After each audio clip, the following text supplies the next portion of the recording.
Bien, continuamos con esta propuesta de hoy, con este debate. Muchísimas personas nos han enviado mensajes de texto relacionados con que dice el incremento en los impuestos, estos 112 millones de dólares de los que habla el ministro Astori y que están en el mensaje de rendición de cuentas. Dice, ¿tapan el déficit fiscal? No, para nada. El déficit fiscal, como les decía, antes de ir a la pausa, está en los 3.3, 3.7. La oposición hoy dice en la prensa que es un 5% del Producto Bruto Interno, el déficit fiscal. Por lo tanto, esos 112 millones de dólares no tapan 2.000 millones. Pero vamos a escuchar lo que dice el diputado Gandini, que habla específicamente de ese punto, para que entiendan un poquito. En realidad la rendición es mirar para atrás, ¿no? Mirar las cuentas. Tendremos que ver por qué le erraron tantos en los números, por qué viene ahora una propuesta con un déficit de 1.700 millones de dólares. O sea, lo que nos propone Astori en realidad no es verdad que esté financiado. Está financiado el incremento. Los 112 millones de dólares más se financian con 2 impuestos. Pero al presupuesto le falta 3,3 de déficit fiscal, es decir, le faltan 1.700 millones de dólares que otra vez hay que financiar con deuda. El endeudamiento está muy alto, ha superado los límites razonables y saludables, y hay que enfrentar para el futuro, como dice el equipo económico, algunas incógnitas. Algunas porque son del exterior, pero otras porque son de nuestra economía. Bien, algo menciona entonces el diputado Gandini allí, de lo que tiene que ver con este incremento, digamos, de la rendición, lo que prevé la rendición de 112 millones de dólares, que hablaba también el diputado Unpierres, y que no tiene nada que ver con tapar de alguna manera el agujero que tiene el déficit fiscal, que es el déficit anual, digamos, que tiene el Estado en cuanto a las cuentas, ¿no? Cuánto paga y cuánto recauda, ese es el déficit. Bien, Unpierres. Bien, a ver, a Gandini había que preguntarle... Lo vemos permanentemente en los medios de comunicación, porque el otro día el ministro Astori estaba explicando y él ya estaba afuera hablando a los medios de comunicación de lo que estaba explicando el ministro Astori dentro de la sala y no entendió nada. Es muy común. Ahora, se le podría preguntar en todo caso, cosa que evidentemente creemos saber cuál es la respuesta, y es tirar abajo algunas políticas sociales, tirar abajo empleo público. Y nosotros decimos que no, nosotros decimos que más políticas sociales, un Estado fuerte, y para eso se precisan trabajadores. Ahora, un 3,3 de déficit fiscal en un país como el Uruguay es totalmente manejable y no afecta a las cuentas públicas, no las afecta para nada. A veces tendemos a irnos un poco por la rama, y yo entiendo que el tenor del debate puede llevar por varios lados. Pero lo que se plantea acá de los 112 millones son 72 millones de pesos, 62 millones para la educación, para seguir en ese camino que el Frente Amplio definió en su programa de gobierno, que es tender al 6% de la educación. Veníamos de un 2,9 del PBI para educación cuando el Frente Amplio llega al gobierno, de un PBI de 12.000, 13.000 millones de dólares, y ahora tendemos a llegar a un 6% de 50.000 millones de dólares.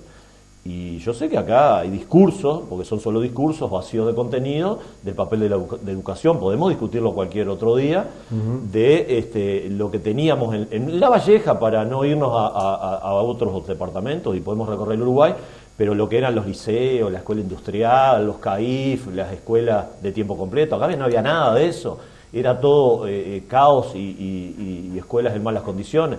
Entonces, toda esa inversión ha sido muy importante en el tema educativo. Y son los 62 millones de pesos que se plantea, de dólares, que se plantea para la educación, para salario y para seguir en esa lógica de mejorar el sistema educativo.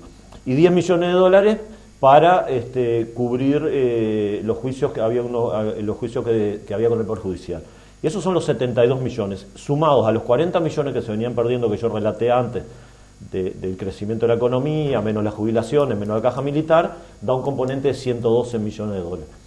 Pero, y eso se va a ir a buscar a lo que también relatábamos antes, que es la tasa consular de Mercosur y extra Mercosur, que no afecta para nada la economía, porque en realidad se habla de esto, ¿qué es la tasa de los productos extra Mercosur? Principalmente son a bienes que ingresan al país que son ya terminados. Por lo general, en el gran mayor cantidad, es a productos chinos, esos contenedores enormes que vienen, ahí se va a aplicar una tasa a productos que nos han invadido la plaza y que en general no va a cambiar en gran medida el bolsillo de la gente, porque un 3% en un producto de 50, 80 pesos, 100 pesos, que es lo que vale, estamos hablando de 2 pesos, 1 peso, 3 pesos, no se está hablando de grandes cifras. Y eso es lo que va a recaudar. En realidad, a mí, reitero, a mí me sorprende a veces, y no nos dicen desde la oposición qué harían en este caso. Nosotros sabemos lo que harían, quizá no se animen a decirlo, pues lo que harían es lo que han hecho históricamente y lo que hacen los gobiernos conservadores y de derecha, como pasa con Temer en Brasil, como pasa con Macri, como pasa con Trump y como pasa con tantas otras economías. Bajar el gasto social y reducir el Estado, porque esa no es la política neoliberal.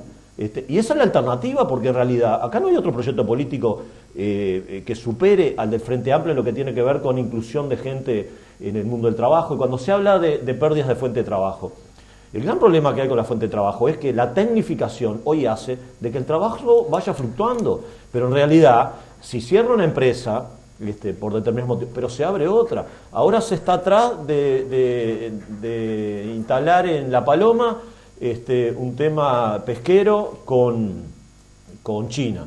Hay otra empresa que va a instalarse con 600 trabajadores. O sea, hay sustitución a veces de empresas.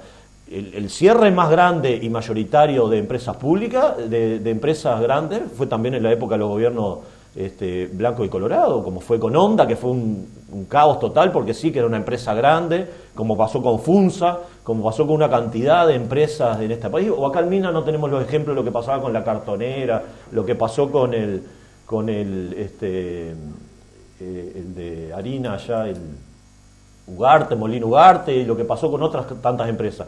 Es parte muchas veces del cambio que se tiene que dar, pero en realidad Uruguay ahora va a tener que empezar a recuperar un poco más la obra pública, que es otro de los grandes desafíos que tenemos, y ya el ministro Rossi exhortó y dijo que iba a empezar la obra pública, iba a retomar de nuevo, principalmente en carreteras, puentes. Ya hay varias planificadas, hay varias para el departamento, que yo hace poco las hice públicas porque el ministro nos hizo ese planteo, y yo creo que ese es el camino de seguir desarrollando al Uruguay. Otra alternativa no hay. Si hay otra alternativa, estoy seguro que es la que yo digo: volver a poner los impuestos a la clase trabajadora, a los que ganan menos, subir el IVA. Esa sería la otra alternativa, porque si hay otra, la podemos escuchar. Bien, yo creo que ese discurso de asustar a la gente y de hablar y de comparar, yo creo que si uno pide el voto y la responsabilidad de gobernar, tiene que hacer cosas y tiene que tratar de dejar un país mejor de lo que lo encuentra, ¿no? Y yo creo que no es el camino que ha elegido el Frente Amplio, porque los indicadores lo marcan. Es decir, minimizar el tema de la tasa consular realmente es algo que, es decir, hay que hilar muy fino, porque acá se hiló muy fino para buscar dónde se van a poner los impuestos. Ahora, si usted habla con el sistema médico de salud, con el sistema integrado de salud, le van a decir cuánto están pagando de tasa consular, ¿no? Y eso va directo al usuario, y se van a ver resentidos servicios médicos, ¿no? Y eso realmente no hay que minimizarlo, habría que tratar de evitarlo, ¿no? Y tratar de que no vaya, porque como todas las cosas, después los que menos tienen son los que más pagan este tipo de cosas. Porque cuando va al hospital no hay remedio, o porque cuando va al hospital no tienen la cobertura que tienen que tener en los servicios que se demandan. Y bueno, la tasa consular va directamente a los productos que son todos importados y son todos fuera del Mercosur. La gran mayoría de los productos que se utilizan en el servicio médico vienen de Europa. Y bueno, se van a ver todos afectados por la tasa consular. Entonces no es un tema menor el de la tasa consular. Como tampoco es un tema menor el de las hablando de impuestos, el de las rifas, ¿no? En donde ahora las rifas, muchas de ellas que todos las vemos, las rifas, por ejemplo, de ciencias económicas, de arquitectura, van a pasar de pagar 50.000 pesos, que pagaban en unidades indexadas, a pagar $300.000 por adelantado, para después liquidar, de acuerdo a lo que se haya vendido. Y siempre se vende el 80 al 90% de los números. Bueno, yo tengo mi preocupación, que es lo que va a pasar con la rifa de la Semana de la Valleja y con la rifa del hospital. Porque si esto se le aplica, ojo, y yo digo si se le aplica, nosotros ya estamos haciendo los contactos para ver si esto se le aplica o no a estas rifas, va a ser muy difícil que la gente pueda salir a vender, porque hay que pagar antes.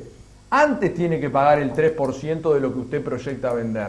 Así que saque cuenta, si usted vende 3 libretas, de todos conocemos y tenemos amigos y conocidos que venden la rifa tanto de la Semana de la Valleja, va a tener que pagar el 3% para que le den la libreta, ¿no? Y eso es así, entonces no es que, bueno, y que, no, hay que ser realmente y tomar las cosas con la seriedad que las cosas se merecen. Acá se habló, por ejemplo, del tema educativo, es decir, y es verdad que se gasta en educación. Ahora, resultados no hay, mire que los resultados, si usted ve el último informe del Instituto de Evaluación Educativa, son iguales que hace 15 años, ¿no? Lo que indica que estamos peor, porque el mundo avanzó y nosotros nos quedamos, ¿no? Y evidentemente esas cosas preocupan, porque el contenido de lo que se educa, de lo que aprenden los chicos en los liceos, realmente es muy poco, ¿no? Entonces, ¿de qué sirve decir que gastamos el 6% en educación si cada vez estamos peor? Que tampoco se va a llegar al 6%, diputado. No se va a llegar al 6%, lamentablemente no se va a llegar al 6%. Con las cosas como van no se llega al 6%. ¿Por qué? Por una sencilla razón. Porque si del 2011 al 2017 pudimos subir 0,5 puntos del producto, ¿no? Del 2017 al 2019 subir un punto del producto son como 650 millones de dólares, que es imposible. Hay que sincerar para no generar falsas expectativas, porque después lo que se generan son falsas expectativas. Y bueno, ¿y cuál es la receta nuestra? Decir las cosas por su nombre, llamarlas por su nombre, ¿no? Es lamentable lo que pasa en la educación, que un día tendríamos que venir a debatir del tema de educación, pero no para decir que está mal, sino para ver cómo lo mejoramos. Claro, para aportar, para mejorar. Y en ese sentido, es decir, el Frente Amplio le cerró la puerta, es decir, no se puede quejar, diputado, porque el Frente Amplio le cerró la puerta a la oposición. No tenemos un solo cargo en los órganos de conducción educativa, ni uno. En el periodo pasado tuvimos un cargo con el doctor Corvo, con el licenciado Corvo, licenciado Corvo, ¿no? Y que aportó ideas de todo tipo. En esta no, el presidente Vázquez dijo la oposición afuera de la educación. Y bueno, entonces es muy difícil que nos escuchen cuando no tenemos el derecho de poder aportar desde los propios órganos de la educación. Entonces, en ese sentido yo creo que sí, que pensamos diferente. Y que tenemos que decir las cosas y llamarlas por su nombre. Acá se necesitan 50 millones para pagar el convenio salarial de la ANEP, se necesitan 10 millones para pagar el convenio salarial de la universidad y se necesitan 12 millones para pagarle a los judiciales con aquellos que arreglaron. Por eso es que viene este nuevo ajuste fiscal más los 50 millones de dólares que hablaba el diputado Unpierre. Y bueno, ¿de dónde se saca la plata? Se saca de la tasa consular, del impuesto al jugador, que es el IRPF que se le pone al que juega, no paga, el agente de quiniela no paga esto, paga el que acierte determinados juegos, porque la ruleta, por ejemplo, no paga, porque la ruleta paga 36 veces su apuesta, y esto es mayores de 40 veces el premio de lo que usted apuesta. Entonces van a pagar el 5 de oro, van a pagar los 5 de oro, la quiniela y la tómbola cuando se apuesta y el acierto le da para superar esa barrera de 40 veces lo que usted apostó. Y las plataformas informáticas que van a pagar, que son los servicios que se brindan por internet, que hoy están muy en boga, como es Netflix, como es Uber, que van a estar pagando el IVA que no pagan y el impuesto a la renta, porque son brindados por empresas que ni siquiera residen en el país. Eso también van a estar pagando. Y bueno, y el artículo 75, como hablábamos, que es el artículo que le establece el 3% al valor de los números de rifa, de las rifas como la del Hospital Maciel, que también va a estar pagando, son rifas, la mayoría con contenido social. La del Pasteur. La del Pasteur, y bueno, también se van a ver ahora en la obligación de poner $300.000 de antemano y después reliquidar al final, cuando se sepa arquitectura, ciencia económica, arquitectura y todo. Y derecho también. Bien, diputado, Unpierre. No, a ver, cuando se dice de las rifas, por ejemplo, digo, hay mucho tema para que se planteó. No es tan así, porque en realidad, vamos a suponer la Intendencia de La Valleja, por poner un nombre, por poner algo que se planteó, quien va a pagar, y no tengo claro que sea adelantado, yo no creo que diga por adelantado, pero vamos a suponer que es adelantado, quien lo va a pagar no va a ser la persona, por eso nosotros decimos, a veces hay que decir las cosas por su nombre, no va a ser quien accede a la libreta, lo va a pagar, ¿quién es el interesado que se venda la rifa? El organismo, la Intendencia. Entonces irá a afrontar la Intendencia y después, o sea, los organismos irán a afrontar las reglas de juego que terminemos legislando, porque en definitiva es una ley, pero no va a ser la persona que vende la rifa. Ahora, yo quiero decir, Uruguay ha tenido grandes fortalezas en este periodo que hacen de que se pueda hacer una rendición de cuentas prudente, confiable y que no afecte las políticas sociales, reitero, que no afecte el funcionamiento del Estado. Y otra de las grandes fortalezas que logró el Frente Amplio fue el grado inversor, por ejemplo. Uruguay hoy es un país creíble ante los organismos internacionales y ante la gente que quiere venir a invertir al Uruguay. ¿Por qué hay mayor inversión? Porque el Uruguay del 2004 tenía un Producto Bruto Interno de 13.000 millones de dólares y la deuda del Uruguay superaba ese porcentaje. Teníamos más deuda de lo que producíamos. Hoy la deuda del Uruguay es el 40% del Producto Bruto Interno que tenemos. Entonces, se han construido muchas fortalezas que nosotros entendemos que tenemos que seguirlas defendiendo porque son en beneficio de la gente. Y decía el diputado García, hay que ponerse una meta de entregar un gobierno mejor del que se deja. Y yo creo que en todos estos años de gobierno al Frente Amplio, y la gente lo percibe, se ha ido dejando un país mucho mejor. Porque a las empresas públicas en este país no se le destinaba nada de dinero.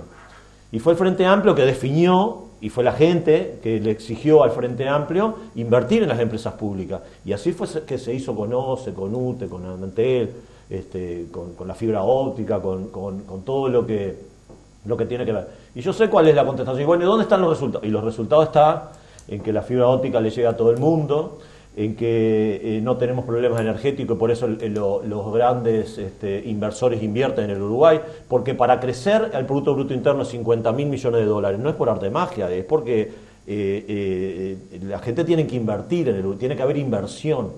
Y eso fue porque hay un sistema político creíble, hay un gobierno creíble y hay una economía creíble y consolidada.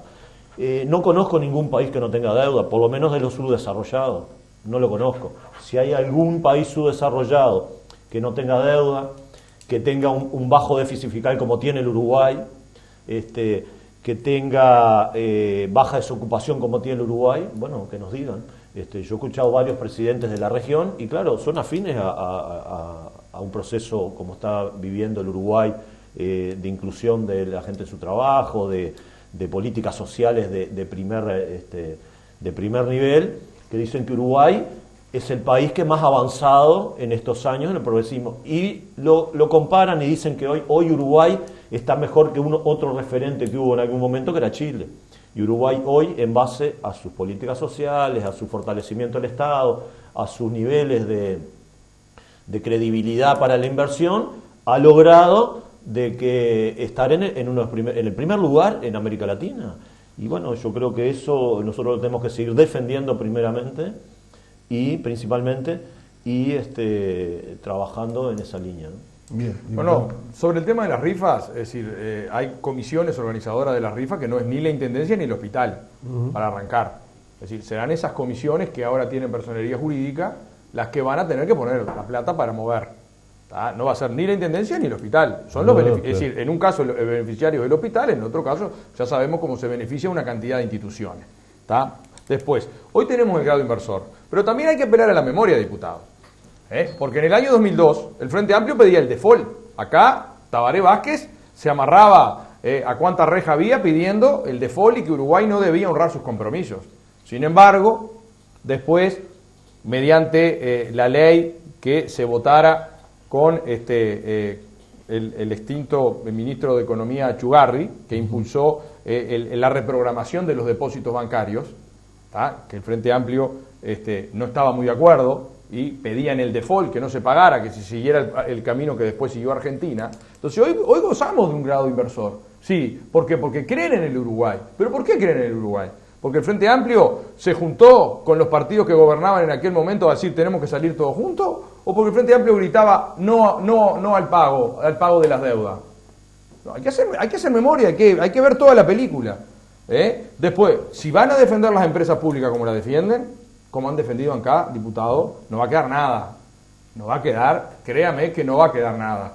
Porque ANCAP creo que si hace autocrítica se tiene que dar cuenta que lo fundieron, está totalmente desfinanciado, armaron empresas a lo largo y ancho del país que dan pérdida, ¿no? Que lo que han generado es un agujero de 800 millones de dólares en ANCAP, ¿no? Y que tengamos el combustible más caro, de los más caros del mundo y el más caro de la región, ¿no? Eso creo que es una realidad. Y si hablamos de inversiones, hay una ley de inversiones, que es la que ha fomentado todas estas inversiones, que no es de la época del Frente Amplio, que viene anterior. O sea, la modificó el Frente Amplio. Que viene anterior la ley de inversiones.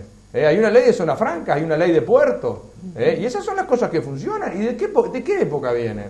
Vienen de los gobiernos del Partido Nacional y del Partido Colorado, hay que decirlo con todas las letras, que el Frente Amplio también se opuso, ¿no? También se opuso y se siguen oponiendo a la ley de zona franca. Hay sectores del Frente Amplio que no quieren más zona franca, ¿no? Y se opusieron a la ley de puertos. Y hoy tenemos uno de los puertos modelos de América y del mundo, ¿no? Esa es la realidad. Pero yo creo que la realidad es lo que la gente palpa en la calle, y es por eso la aprobación que tiene el gobierno de Tabaré Vázquez, que sigue cayendo, ¿no? Por más consejos de ministros que haga a lo largo y ancho del país, la aprobación del presidente cae. ¿Y por qué cae? Porque, es decir, nosotros, mire que somos de los fervientes defensores primero de la cosa pública, pero de que las cosas funcionen. Y acá lamentablemente no funcionan. Acá lamentablemente estamos muy mal en educación, como ya estuvimos mencionando, estamos muy mal en seguridad. Entonces lo que la gente ve es que hace un esfuerzo titánico para poder llegar a fin de mes, para poder pagar, y cada vez tiene que poner más rejas, ¿no? El que puede. Y el que no puede, bueno, tiene que sufrir un día sí y el otro día, ¿no? Que los amigos de lo ajeno le lleven las cosas. Entonces ese es el problema, los resultados de las políticas públicas, que lamentablemente no están. Acá se habló de la obra pública y no se ha llegado. El gobierno prometió un plan de obra de 12.300 millones de dólares para el quinquenio. El propio ministro de Obras Públicas dice que no funcionan las PPP, ¿no? Que ahora se está planteando un cambio de régimen de las obras de participación público-privada, porque el propio ministro dice que no funcionan. Ya llevamos más de la mitad del periodo y no hay obra pública. Vea cómo están las carreteras, ¿no? Son contados con los dedos de una mano las obras que se están haciendo. Y eso es un problema interno que tiene el Frente Amplio entre el ministro Astori y el ministro de Transporte, que el ministro Astori no libera los fondos, porque la verdad está con la soga al cuello para la obra pública, que obviamente dinamiza la economía, que obviamente ayuda a generar puestos de trabajo, y es uno de los ítems que en periodos de crisis la obra pública es la que saca adelante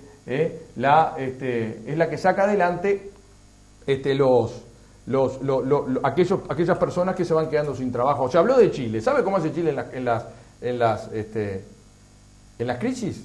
Baja los impuestos y aumenta la obra pública. ¿Pero por qué?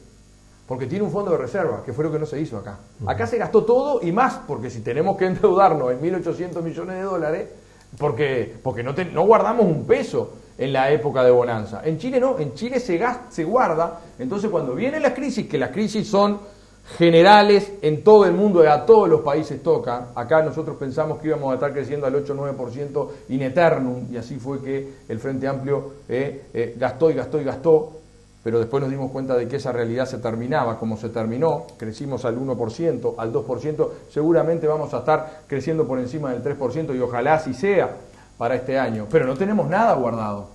Y ese es el problema de la dirección económica que le dieron estos gobiernos, que gastaron todo lo que pudieron, endeudaron al país, y lo que es peor, los resultados por ahora no aparecen. Bien, diputado, me le voy a dar un minuto porque tengo... Sí, y le voy a mostrar lo último, justo lo encontré. El diputado García hablaba del crecimiento del Uruguay. Este es el crecimiento de los países vecinos, Argentina y Brasil. En el 2016, 1.4, 0.5.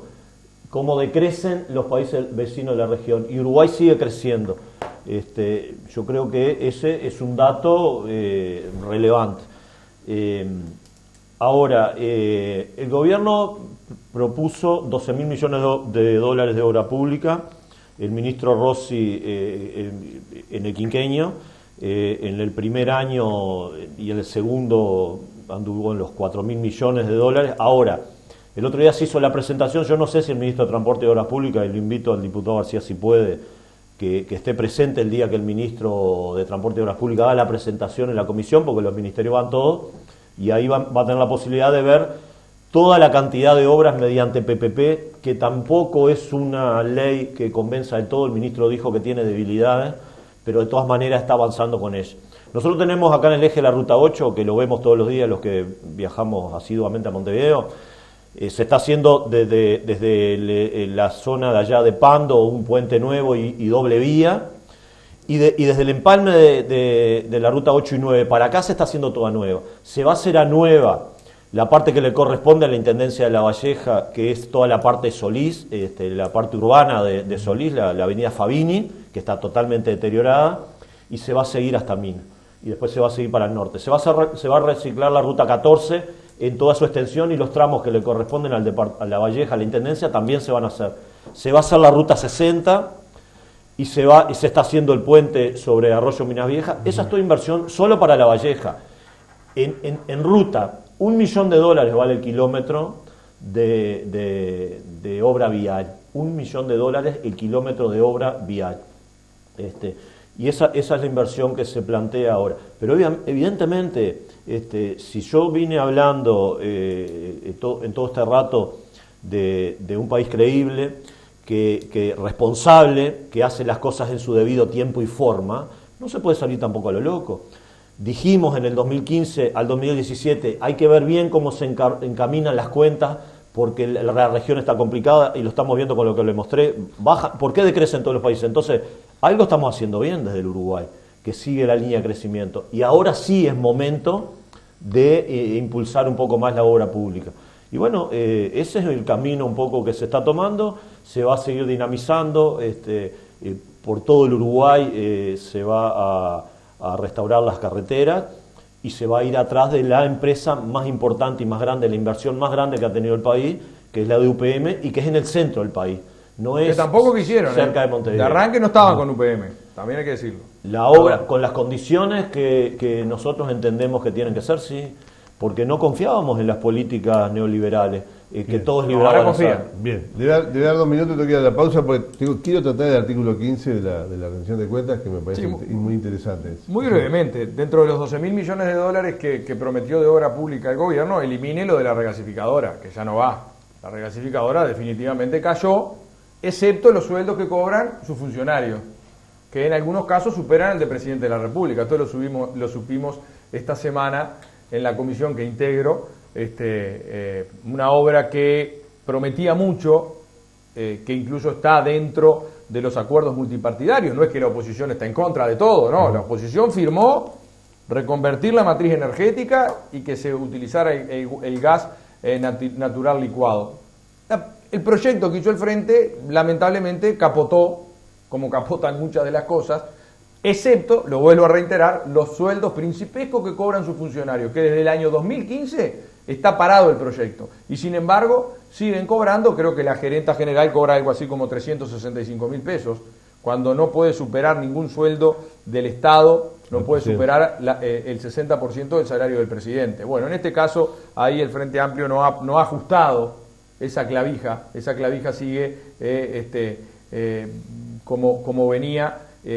Y bueno, también digo, creo que lo dijo el otro día, lo escuchamos todos al ministro, de que con las PPP no ha podido mover una carretilla. Creo que fue algo parecido la expresión del propio ministro, una pala o una carretella. Y no